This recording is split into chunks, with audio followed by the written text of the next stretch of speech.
സാറേ, അവധിക്കാലത്ത് എൻ്റെ കുഞ്ഞിന് പഠിക്കാൻ പറ്റിയ വല്ല കോഴ്സുമുണ്ടോ? അടുത്ത രക്ഷിതാക്കളുടെ ചോദ്യമാണ്. തീർച്ചയായിട്ടുമുണ്ട്. അപ്പോൾ അവർ ചോദിക്കുന്നു, ചെറിയ പൈസക്ക് എന്തെങ്കിലും കോഴ്സ് ഉണ്ടോ? സുഹൃത്തുക്കളെ, സഹോദരന്മാരെ, ചെറിയ പൈസക്ക് ഒരു കോഴ്സും ചെയ്യാൻ സാധിക്കില്ല.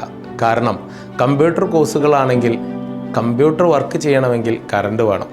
അതിൻ്റെ പണമെങ്കിലും കിട്ടാത്ത ഒരു ഫീസിന് ഒരു സ്ഥാപനത്തിനും ഒരു കോഴ്സും ചെയ്യാൻ സാധിക്കുകയില്ല. അതുകൊണ്ട് ഞാൻ പറഞ്ഞു, നല്ല രീതിയിൽ കോഴ്സ് പഠിച്ചിറങ്ങാം.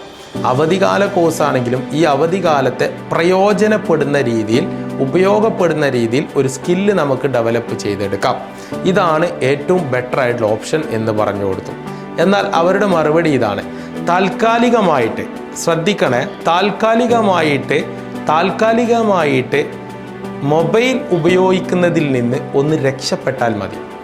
മനുഷ്യൻ്റെ എപ്പോഴുള്ള പ്രത്യേകത അതാണ്. നമുക്ക് താൽക്കാലികമായിട്ട് കാര്യങ്ങൾ റെഡിയായാൽ മാത്രം മതി. എന്നാൽ അങ്ങനെ അല്ല. സ്ഥിരമായിട്ട്, സുസ്ഥിരമായിട്ട് ഒരു സ്റ്റേജിൽ നിന്ന് മറ്റൊരു സ്റ്റേജിലേക്ക് മാറാൻ വേണ്ടിയിട്ടുള്ള പരിശ്രമവും പ്രയത്നവും നടത്തുമ്പോഴാണ് അവൻ്റെ യഥാർത്ഥ കഴിവുകൾ പുറത്തേക്ക് വരികയുള്ളൂ. തീർച്ചയായിട്ടും രക്ഷിതാക്കൾ ചെയ്യേണ്ടത് മികച്ചത് തിരഞ്ഞെടുത്ത് കൊടുക്കുക.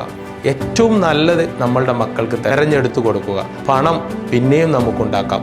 നമ്മളുടെ അത്യാവശ്യ ഘട്ടങ്ങളിൽ ഉപയോഗിക്കുന്നത് പോലെ ഈ പണത്തിന് നിങ്ങളുടെ ഇൻവെസ്റ്റ്മെൻ്റ് ആണെന്ന് മനസ്സിലാക്കിക്കൊണ്ട്, ഭാവിയിലേക്കുള്ള സുരക്ഷിതമായിട്ടുള്ള ഒരു ഇൻവെസ്റ്റ്മെൻ്റ് ആണെന്ന് മനസ്സിലാക്കിക്കൊണ്ട് നിങ്ങളുടെ മക്കൾക്ക് നല്ല നല്ല കോഴ്സുകൾ സെലക്ട് ചെയ്ത് കൊടുക്കണം എന്നാണ് എനിക്ക് പറയാനുള്ളത്.